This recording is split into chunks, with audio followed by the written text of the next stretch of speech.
যে কেউ আপনার কথা শুনতে বাধ্য হয়ে যাবে।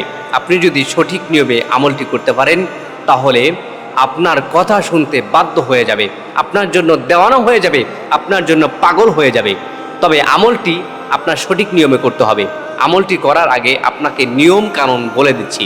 আমলটি করার আগে সর্বপ্রথম আপনার ডান হাত বুকের উপরে রেখে এই দোয়াটি পাঠ করতে হবে, এবং কি যাকে আপনি বশ করতে চান, যাকে আপনার কাছে আনতে চান, যাকে ভালোবাসতে চান, তার নাম মনে মনে আপনার কল্পনা করতে হবে, আর এই দোয়াটি পাঠ করতে হবে। দোয়াটি হচ্ছে ইয়া মুনতাকিমু, ইয়া মুনতাকিমু। আপনি যদি ৩৩৩ বার এই নামটি জপতে পারেন, আর যাকে পাগল করবেন, যাকে ভালোবাসবেন, যাকে আপনার কাছে আনতে চাচ্ছেন, তাকে তার নামটা আপনি মনে মনে আপনি রেখে দিবেন। রেখে দিয়ে ইয়া মুনতাকিমু এই নামটি যদি জপতে পারেন, আল্লাহ তাআলার রহমতে আপনার ভালোবাসার মানুষ আপনার কাছে ফিরে আসবে। আপনার ভালোবাসার মানুষ আপনি যেখানেই থাক আপনার জন্য পাগল হয়ে যাবে, দেওয়ানো হয়ে যাবে। তবে মনে রাখতে হবে, সঠিক নিয়মে এই আমলটি করতে হবে ইনশাআল্লাহ।